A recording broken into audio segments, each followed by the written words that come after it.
ಇನ್ನು ಲೋಕಸಭಾ ಚುನಾವಣೆಗೆ ಜೆಡಿಎಸ್ ಭರ್ಜರಿಯಾದಂತಹ ತಯಾರಿಯನ್ನು ನಡೆಸ್ತಾ ಇದೆ. ಬೆಂಗಳೂರಿನ ಅರಮನೆ ಮೈದಾನದಲ್ಲಿಂದು ಶಕ್ತಿ ಪ್ರದರ್ಶನವನ್ನ ಮಾಡ್ತಾ ಇದೆ. ಲೋಕಸಭಾ ಚುನಾವಣೆಗೆ ಜೆಡಿಎಸ್ ಭರ್ಜರಿ ತಯಾರಿಯನ್ನು ಮಾಡಿಕೊಳ್ತಾ ಇದೆ. ಬೆಂಗಳೂರಿನ ಅರಮನೆ ಮೈದಾನದಲ್ಲಿಂದು ಶಕ್ತಿ ಪ್ರದರ್ಶನವನ್ನ ಮಾಡೋದಕ್ಕೆ ಜೆಡಿಎಸ್ ಮುಂದಾಗ್ತಾ ಇದೆ.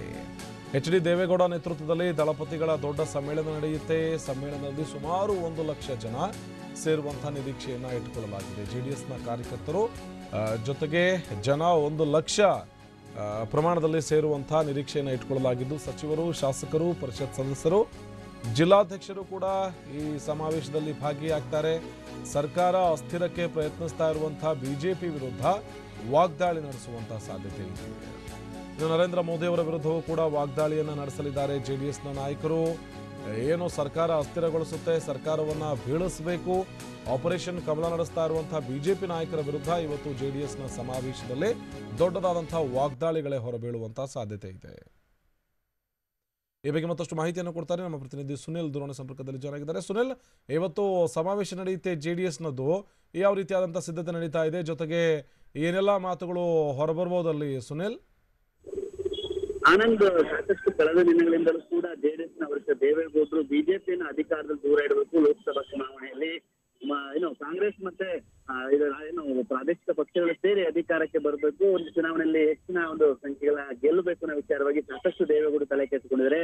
ಅದೇ ರೀತಿಯಾಗಿ ಲೋಕಸಭಾ ತಯಾರಿ ವಿಚಾರವಾಗಿ ಸಾಕಷ್ಟು ಸಭೆಗಳನ್ನು ಕೂಡ ನಡೆಸಿದ್ದಾರೆ. ನಿನ್ನೆ ಸುಮಾರು ರಾಷ್ಟ್ರೀಯ ಕಾರ್ಯಕಾರಿಣಿಯನ್ನ ಜೆಡಿಎಸ್ನ ಕಚೇರಿಯಲ್ಲಿ ಸುಮಾರು 3-4 ಗಂಟೆಗಳ ಕೂಡ ಕಾಲ ನಡೆಸಲಾಗಿದೆ. ಇದರಲ್ಲಿ ಸಿಎಂ ಕುಮಾರಸ್ವಾಮಿ ಆಗ್ಬೋದು, ಜೆಡಿಎಸ್ನ ವರಿಷ್ಠ ದೇವೇಗೌಡ ಆಗ್ಬೋದು, ಸಾಕಷ್ಟು ಶಾಸಕರೆಲ್ಲ ಭಾಗಿಯಾಗಿದೆ. ಇವತ್ತು ಅದರ ಬೆನ್ನಲ್ಲೇ ಕೂಡ ಇವತ್ತು ಒಂದು ಸಮ್ಮೇಳನ ಬೆಂಗಳೂರಿನ ಅರಮನೆ ಮೈದಾನದಲ್ಲಿ ಇಟ್ಕೊಂಡಿದ್ದಾರೆ. ಆ ಒಂದು ಸಮ್ಮೇಳನದಲ್ಲಿ ಸುಮಾರು 1 ಲಕ್ಷಕ್ಕೂ ಹೆಚ್ಚು ಜನರನ್ನು ಸೇರಿಸಿ ಎಲ್ಲಾ ರೀತಿಯಾದ ತಯಾರಿ ಕೂಡ ಮಾಡಲಾಗಿದೆ. ಅಷ್ಟೇ ಅಲ್ಲದೆ 20 ರಾಜ್ಯಗಳನ್ನ ಜೆಡಿಎಸ್ನ ರಾಜ್ಯಾಧ್ಯಕ್ಷರು ಕೂಡ ಸಭೆಯಲ್ಲಿ ಭಾಗಿಯಾಗ್ತಾರೆ. ಸಚಿವರು ಮತ್ತು ಶಾಸಕರು, ಪರಿಷತ್ ಸದಸ್ಯರು ಎಲ್ಲರೂ ಕೂಡ ಭಾಗಿಯಾಗ್ತಾರೆ. ಮುಖ್ಯವಾಗಿ ಆ ಸಭೆಯ ಒಂದು ಉದ್ದೇಶ ಅಂತಂದ್ರೆ ಬಿಜೆಪಿಯನ್ನು ಅಧಿಕಾರದಿಂದ ದೂರ ಇಡಬೇಕು, ಮತ್ತೆ ಮುಂಬರುವ ಒಂದು ಲೋಕಸಭಾ ಚುನಾವಣೆಯಲ್ಲಿ ಪಕ್ಷ ಸಂಘಟನೆ ದೊಡ್ಡ ಮಟ್ಟದಲ್ಲಿ ಮಾಡಬೇಕು, ಎಷ್ಟು ಹೆಚ್ಚಾಗುತ್ತೆ ಅಷ್ಟು ನಾವು ಸೀಟ್ಗಳನ್ನ ಗೆಲ್ಲಬೇಕು ಅನ್ನೋ ವಿಚಾರವಾಗಿ ಎಲ್ಲಾ ಬಂದಿರುವಂತಹ ಅಲ್ಲಿ ಕಾರ್ಯಕರ್ತರಾಗ್ಬೋದು, ಜಿಲ್ಲಾಧ್ಯಕ್ಷರಾಗ್ಬೋದು, ಅವರೆಲ್ಲರಿಗೂ ಕೂಡ ಸೂಚನೆಯನ್ನ.